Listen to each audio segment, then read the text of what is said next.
नमस्कार, मैं हूं आरजू अंसारी और आप देख रहे हैं राष्ट्रीय जगत विजन न्यूज। राजधानी रायपुर में 24 फरवरी 2026 को एक भव्य धार्मिक आयोजन श्याम रंग में रंगी चुनरिया का आयोजन किया जा रहा है। ये कार्यक्रम शाम 7 बजे से जैन दादाबाड़ी प्रांगण एमजी रोड रायपुर में आयोजित होगा। इस आयोजन को लेकर श्रद्धालुओं में उत्साह देखा जा रहा है। कार्यक्रम में देश के ख्यातनाम भजन प्रवक्ता अपनी प्रस्तुतियों से श्रद्धालुओं को भाव विभोर करेंगे। ग्वालियर से मनोज शर्मा, जयपुर से सुरभि चतुर्वेदी और रायपुर से पवन शर्मा भजनों की मधुर प्रस्तुति देंगे। इसके साथ ही कार्यक्रम में विशेष आशीर्वचन और प्रवचन का सत्र भी रखा गया है।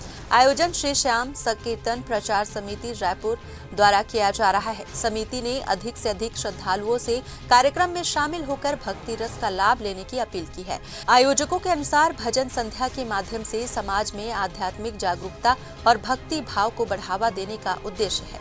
कार्यक्रम की तैयारियां अंतिम चरण में हैं और भव्य सजावट की जा रही है। जी, सभी को पहले तो जय श्री श्याम। ये कार्यक्रम 24 फरवरी मंगलवार शाम 7 बजे से प्रभु इच्छा तक है। प्रभु इच्छा का मतलब ये होता है कि 12, 1, 2 बजे तक भी होता है कार्यक्रम ये है कि श्याम बाबा का भव्य ज्योत जलाई जाएगी। सारा एक जन सैलाब सा उमड़ पड़ेगा। यहाँ पर हर वर्ग के लोग, ब्राह्मण, सिंधी, पंजाबी, गुजराती, सभी समाज के वर्ग इसमें बढ़ चढ़ कर हिस्सा ले रहे हैं। और महत्वपूर्ण बात यह है कि श्याम रंग में रंगी चुनरिया, हमने इसका शीर्षक रखा है।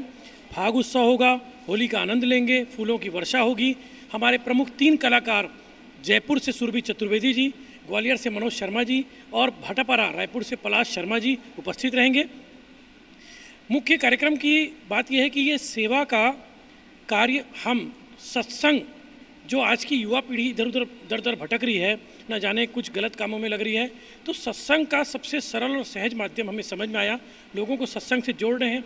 युवा पीढ़ी को भजनों के माध्यम से उनका ये प्रयास कर रहे हैं कि आप ज़्यादा से ज़्यादा सनातन की तरफ आएँ, सनातन से जुड़ें। और निश्चित रूप से आने वाला समय युवा पीढ़ी का है, युवा पीढ़ी का रहेगा और युवा पीढ़ी अच्छे कार्य करें, ऐसी प्रेरणा भजनों के माध्यम से हम वहाँ पर देंगे। अभिषेक शर्मा, मैं हम ना यहाँ पर कोई अध्यक्ष जी। फिलहाल इस खबर में बस इतना ही। देश प्रदेश की खबरों से अपडेटेड रहने के लिए हमारे चैनल को सब्सक्राइब करें और नए खबरों के नोटिफिकेशन के लिए बेल आइकॉन जरूर दबाएं। नमस्कार।